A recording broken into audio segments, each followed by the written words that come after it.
our docu-series Boys to Men, where we interview interesting men about the lives they've led. Today, our guest is Mr. James Wavemaker Ajuda, entertaining the world one photograph at a time. Good afternoon, Mr. Wavemaker.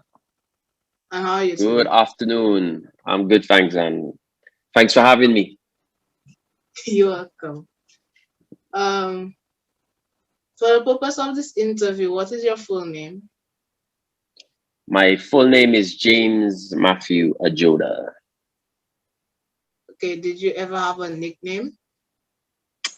Yes, I did.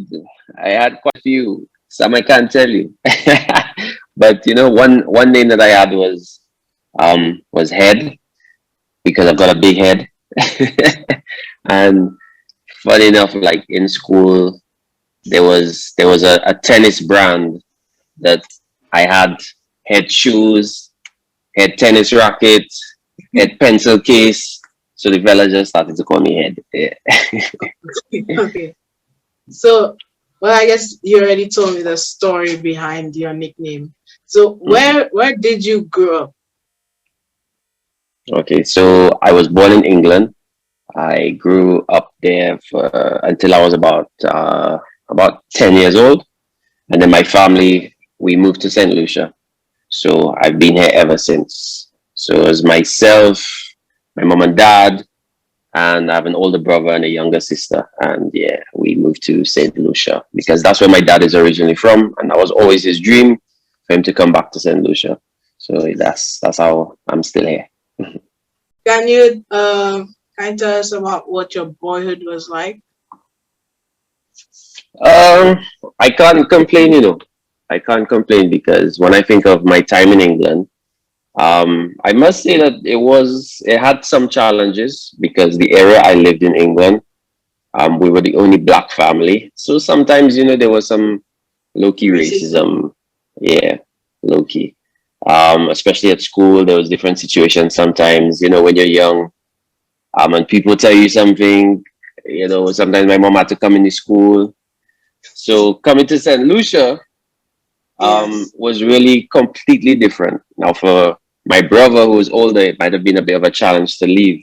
But for me, I enjoyed it because I found in St. Lucia, there was just so much freedom in terms of like just the place being so safe, in terms of the weather and how nice St. Lucia is, the beaches and so on and so forth. Like St. Lucia is just so laid back and relaxing and nice. So yeah, I really Uh, did enjoy doing things with my childhood growing up here in St. Lucia. what kind of boy were you? Were you troublesome, studious, nerdy, outgoing? What type of boy were you? Well, I would say I was a bit of both. I could have been somewhat nerdy because I was very much into computers and I liked to break apart computers and that kind of stuff. Um, Okay. I'd like video games back then. I mean, it wasn't as popular as it is now, but Yeah. I was really into that. Um, but I could be quite troublesome as well. I mean, if I look at my report book and I go back, myself and my best friend, um, back then, he's one of the persons that's responsible for Saint Lucia Times now, the Okay. news website, and Okay. on our on my report book would say stay away from Raphael, and on his one would say stay away from James. So we were together in primary school, secondary school, Saafa, and it was always the same. We were just troublesome. Yeah. Okay, so you had a very good bond with him. Mhm. Okay. Did you have a hero or someone you looked up to? Well, I would say for sure my father. My father was a huge role in like what I wanted to do when I grew up. Um, in terms of a lot of the decisions that I made, how I carried myself. He's definitely my hero. You know, and then of course there's Batman. Yeah, man. So, what did you want to be when you grew up? Did your father influence you, or you just had your own idea of what you wanted to be? Well, again, my dad had his own business, so he used to install security systems. So I had a love for electronics. So I back then, security systems were more like video cassettes and that type of technology. It was an analog setup. Everything was, Yes, and nowadays everything is digital. So yes, yes. my love was for computers. So that's it kind of meshed because what I wanted to do when I grew up was to become, going to the same field my dad was in, but Yeah. I just had ideas of integrating computer technology with that type of work. So it did work out quite well. Okay. So, what was school life like for you? Um, School was interesting. um, Again, I had a lot of fun. I can look back at so many memories. We had good times.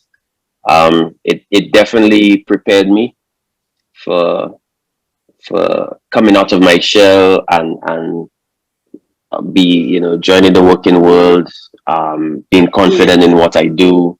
So it helped me a lot. So I'm very grateful for every aspect of school that I was able to How would you take in and describe be part of. school? How would you describe school life in England to school life in St. Lucia? Well, I'll tell you this much: school in England is a lot easier.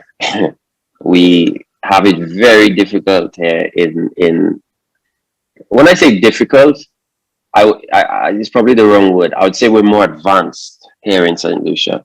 So things that I was learning that I wouldn't learn in England till maybe later, like let's say Yeah. with regards to mathematics. Yeah.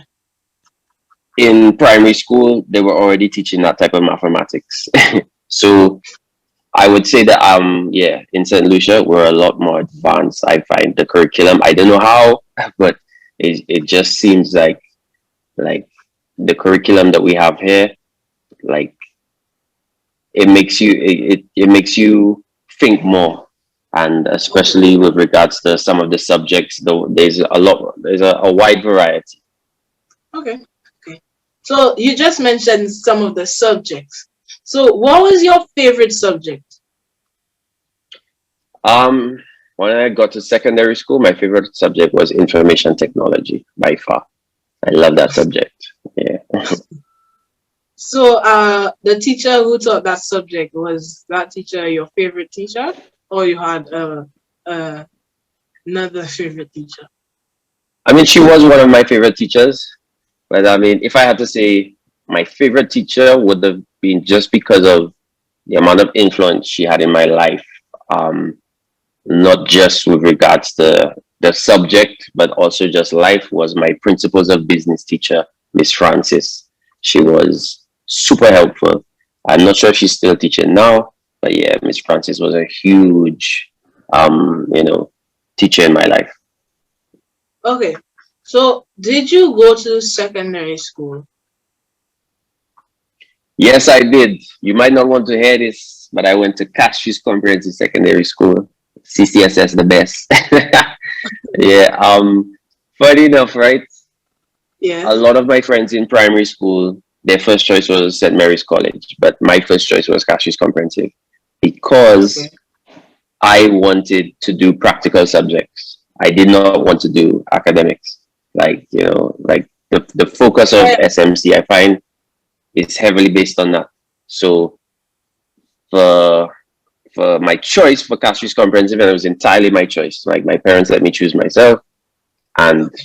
yeah, I just wanted to do, like it was so exciting for me that in Cashier's Comprehensive, you get to do automotive technology work on vehicles. You get to do electrical, and they have a whole electrical room, building technology. Yeah. There's such a wide range, clothing and textiles, and cooking, and it's such a practical school, and Yeah. I really wanted that. So that's why that was my first choice, and yeah, I got through to go in there. Okay. So were you in any school clubs?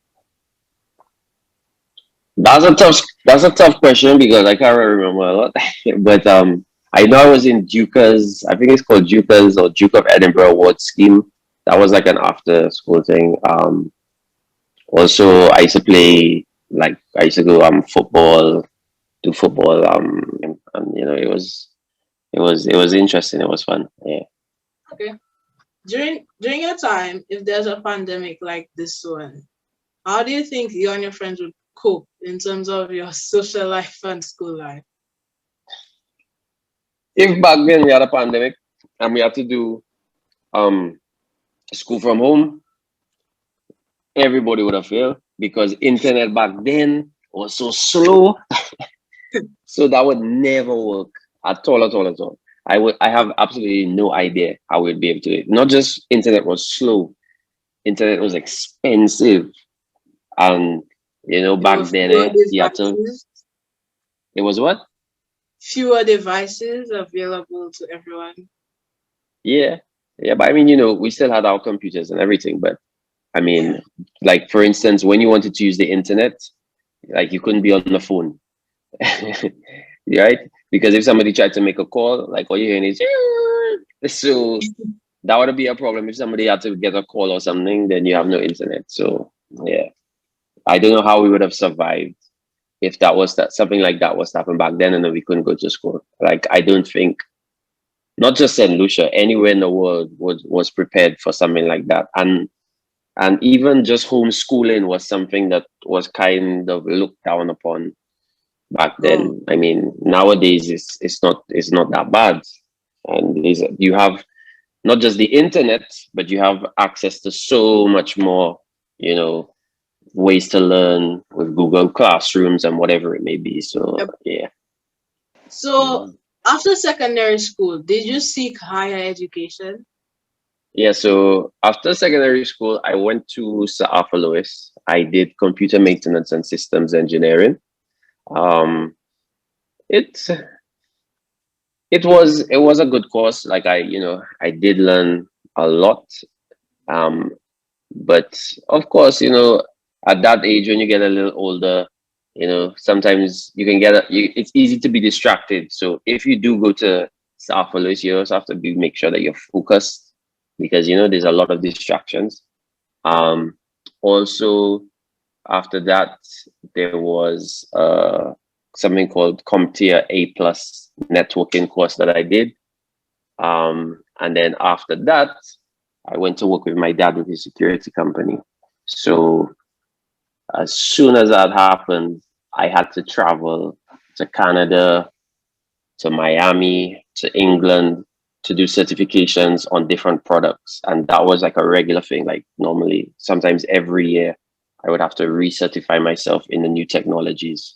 So Oh, especially in Canada, that was like a major customer and their security system, which up to a day like today, um, banks, well, not most of the banks, but banks like Scotia or Republic Bank, um, RBC, RBTT, all of these banks still use that type of system, but they've okay. just continued to advance themselves and not just in St. Lucia, throughout the Caribbean and Latin America. So I got to travel as well across the Caribbean doing these installations and setting up these type of systems for banks and businesses. So yeah, man, it was good. Okay, that's really cool. So you're talking about working with your dad, but I want to know, when did you get inspired to become a photographer? Well, again, through my dad, when we were growing up, my dad like always had his either his big video camera or he had this camera, a specific camera that he actually did give to me. Um, the brand was Ricoh, and again back then was not digital; it was film. So you had to pop open the back, put the film in, and make Yes. sure that it's not exposed. Otherwise, you ruin the entire roll. Back then, if you go by the Viewfort bus stand, there was Kade's 1 hour photo. That was the only place I think you could have developed your film unless you had like a dark room in your house to do it. So Okay. my dad was he kind of, you know, instilled that in me. And then of course in me doing security systems, you know, you're dealing with cameras, so you have to understand Yes. light.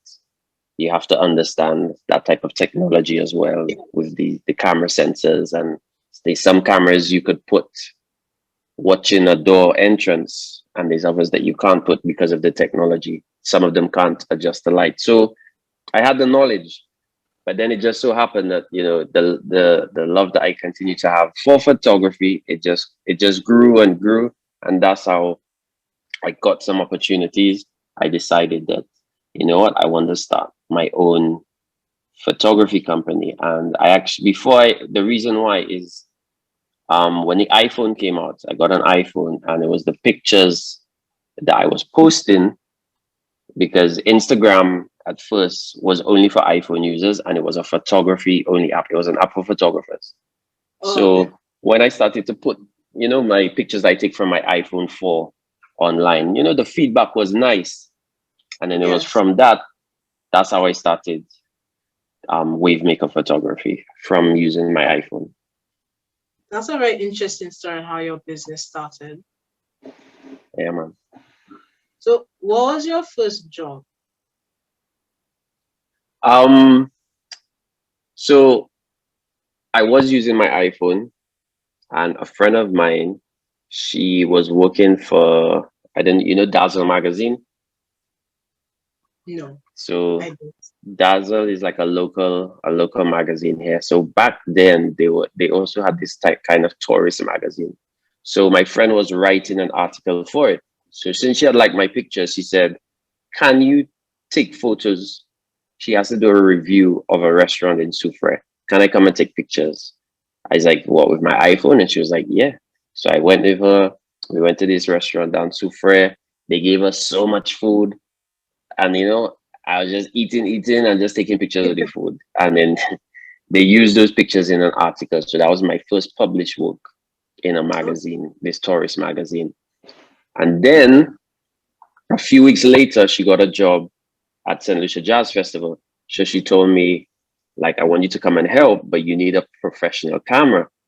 So I was like, oh, I don't have a professional camera, boy. So I went down to the cell. That time the cell was on Jeremy Street, okay. opposite the old fire station, and they were selling. In fact, it's right there. Yep, they were selling uh Canon, and this is my first camera. Oh, Yep. wow. So it's a Canon 1100D. I bought that at the cell. Yeah, also known as the Canon Rebel. Yeah, and that was my first camera, my first job. So I mean, it wasn't really like a paid job. Um, but for the experience to be able to take pictures of artists, I mean, jazz was huge. So that Yeah. was that was really the first job. And then I think like my first paid job was just like a wedding for a friend. And I probably just charged a couple, maybe like $100 or something. Yeah. So, And yeah, looking back now, how do you think you have improved since then? I would say with the longer, you know, the more time goes on, the more you're doing something that you love, you learn new techniques, you learn new Yes. skills. Also, the business side of my business, I've learned to improve it. I've learned to understand how to do business better. So over the years, because we started in 2014, so since then, you know, I've really been able to, you know, somewhat perfect my craft, so that if I Yes. know exactly how I want an image to look, I know exactly what to do with my camera.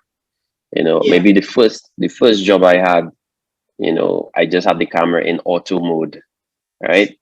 Now as a professional, that is a no-no. You never put your camera in auto mode. Like, it Okay. has to be in manual. Yeah. So Okay. now I know my cameras inside out. I know exactly what I have to do to get the exact look I want. But again, that's something that you have to learn over time, with practice, sometimes with failure as well, because you're trying to do something, it doesn't work out. So yeah, time and practice is essential. So, what was your favorite photography job and why? Hmm. My favorite photography job, I'll have to put it down to two. The first one I would say is the basically for St. Lucia Jazz Festival. That's the biggest photography like job in St. Lucia back then. And basically it was a case of you had to bid for it, right?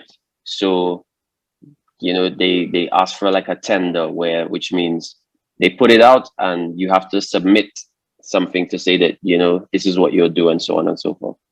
So for the past couple of years we had tried that, and me and my business partner Jesse, they didn't take us on. Years later you get to hear the story and they were like, who are these guys? I don't know who they are. We're not giving them no pass, like nothing.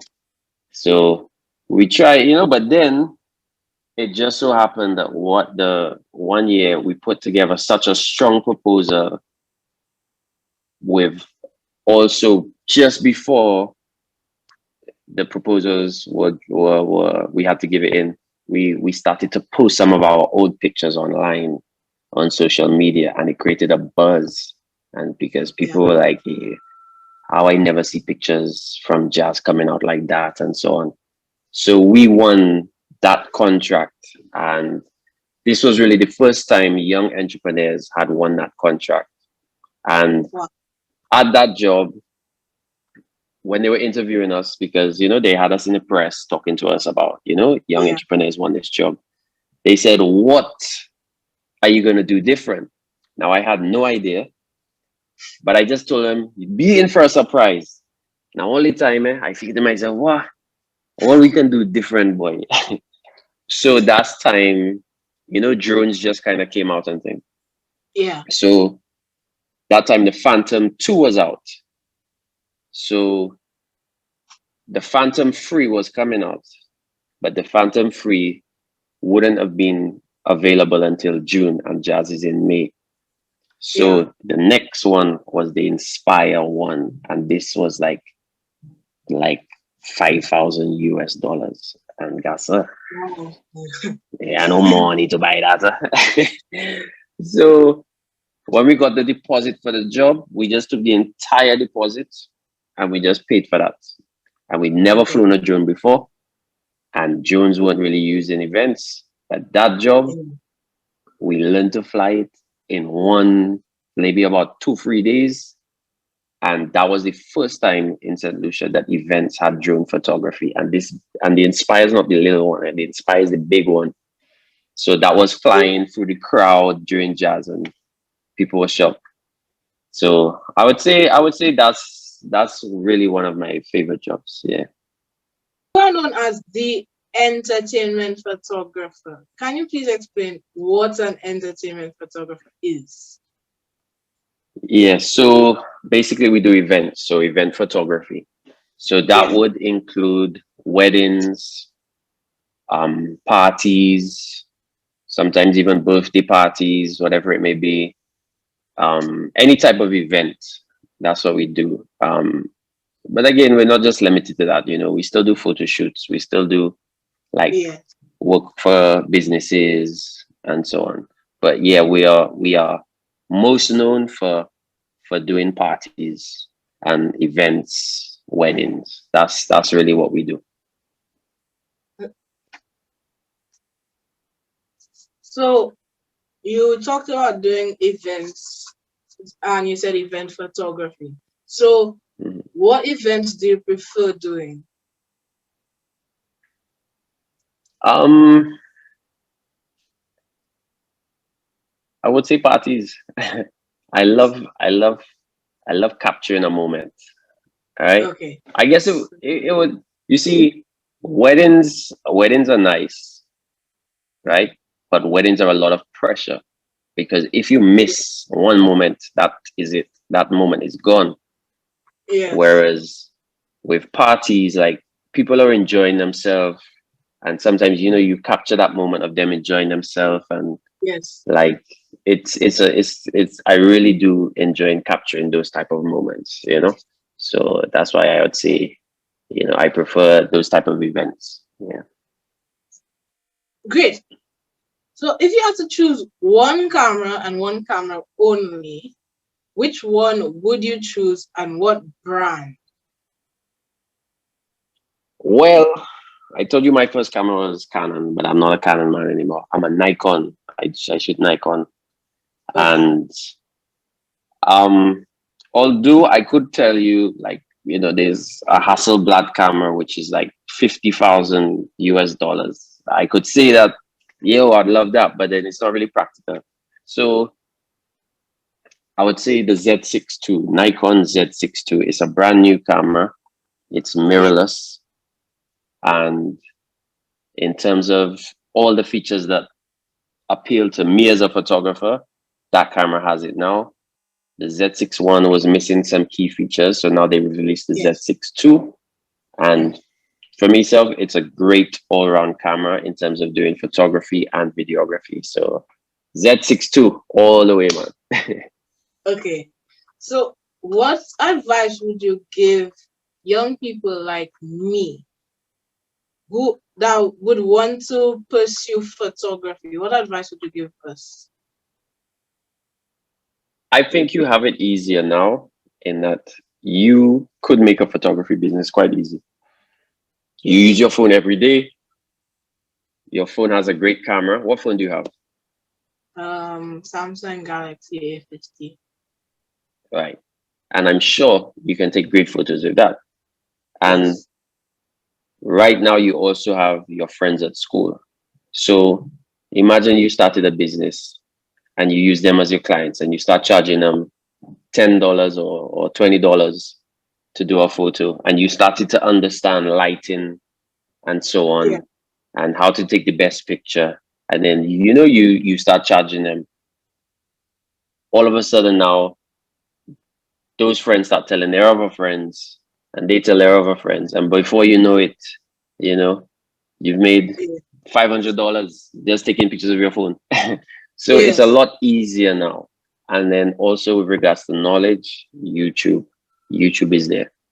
All you have to do is Yes. just go on YouTube, and you can just type in the basics of photography, and you can learn so much now. It's so much easier. So if that's what you have a love for, even the editing software now, you can get it right on your phone. A lot of the editing I do now is on my phone.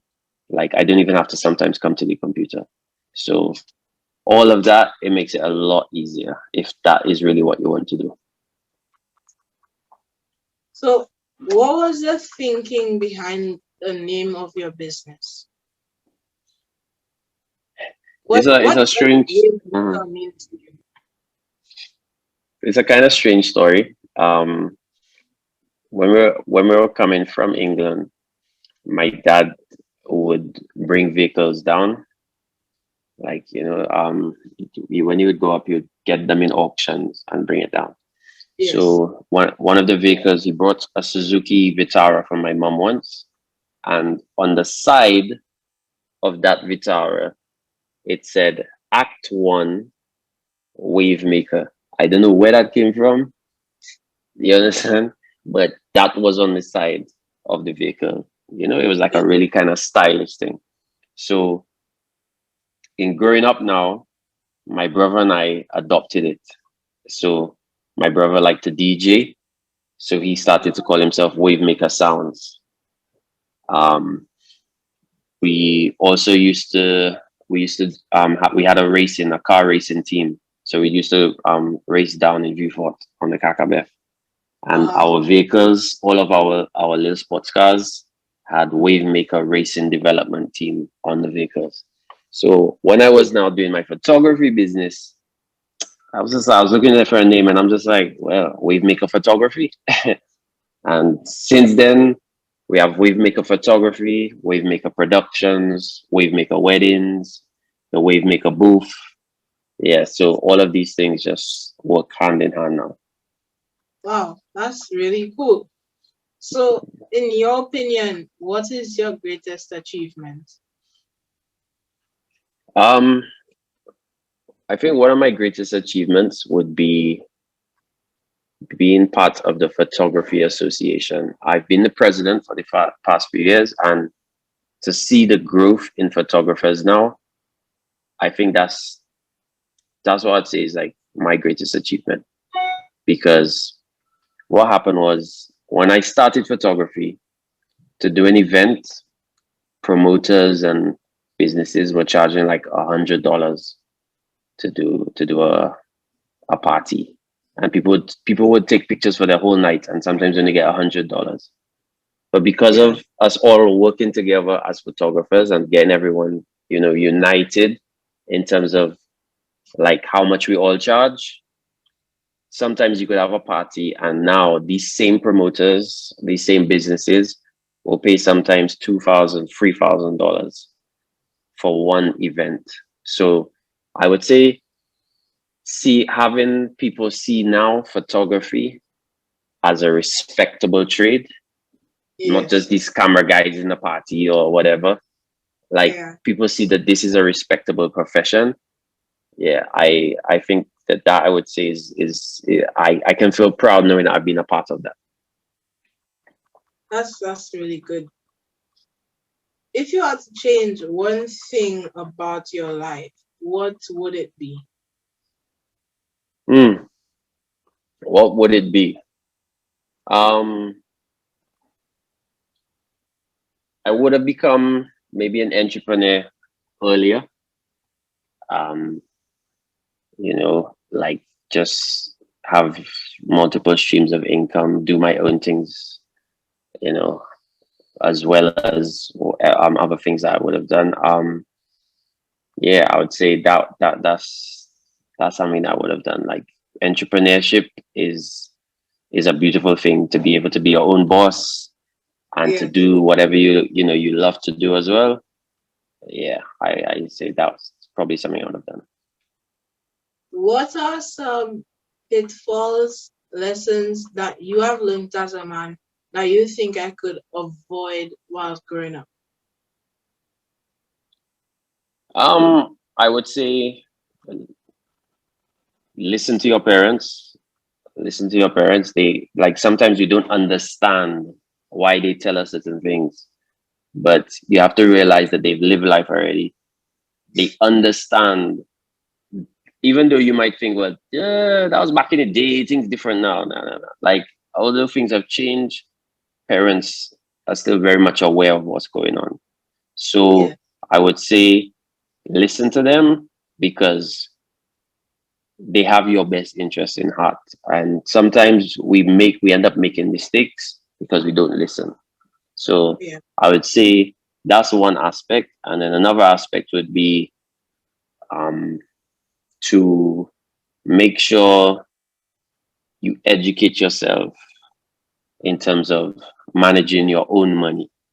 Start now. There's no reason why you, as a young man, the two of you and Jaden, can find ways to manage money from a young age, because 10 years from now you're gonna look back and say, wow boy, it's a good idea I start to save it and I started to do that.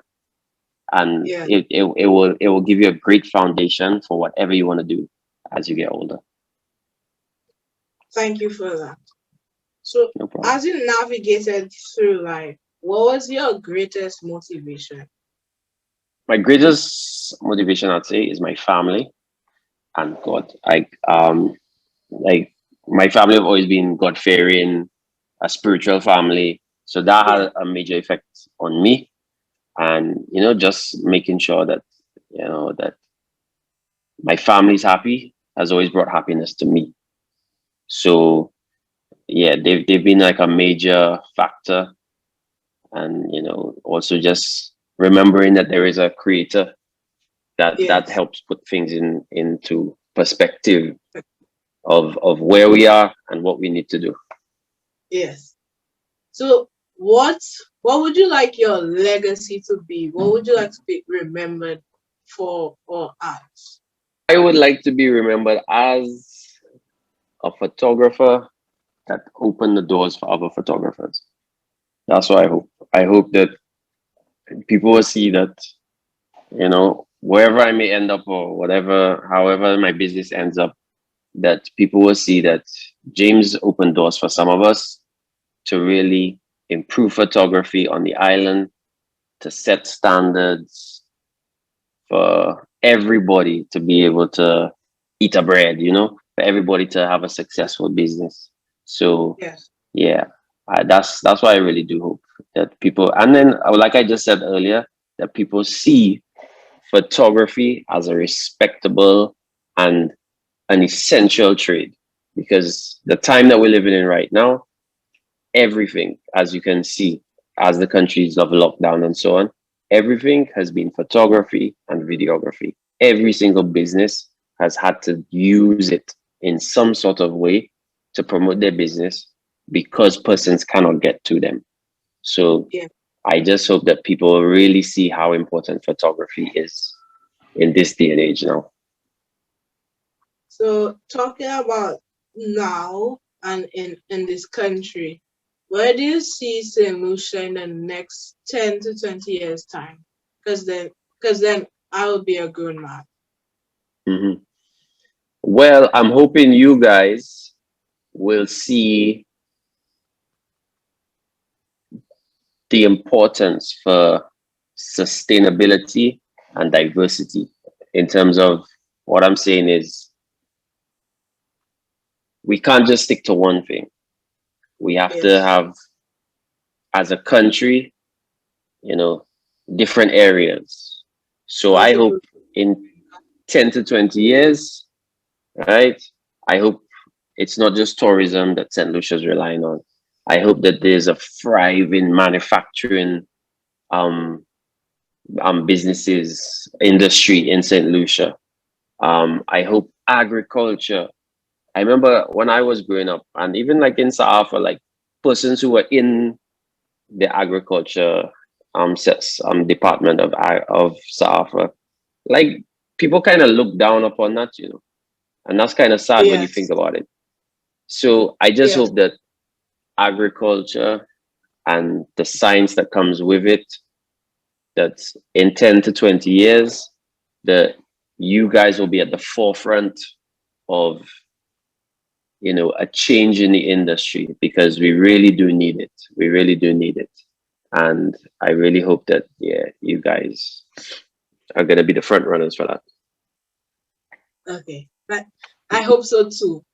So Mhm. what advice would you have for me? My advice for you, both you and Jaden, is to believe and achieve. All right. Anything that you believe that you can do, you can achieve it. Right now, there Yeah. is no limitation but you yourself. So if you have an idea, no matter how crazy you think it may be, even if your friends are telling you that will never work or whatever, if you Yeah. see a legitimate way, a proper way for you to be able to achieve it, right, then do it.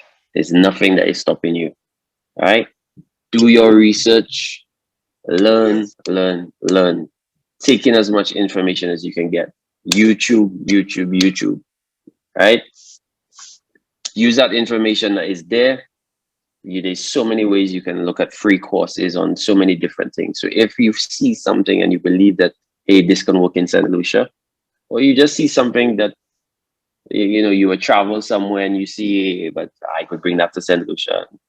Yes. You bring it here. There's no reason why you can't do it. Right? Believe it and achieve it. So thank you for that. That was a very good ending to the interview. And I would like Thank to you for say having me. thank you, Mr. Judah. I No really problem. enjoyed this interview. No problem, man. I look forward to see you in the working world and all Yeah. that you set out to do, man.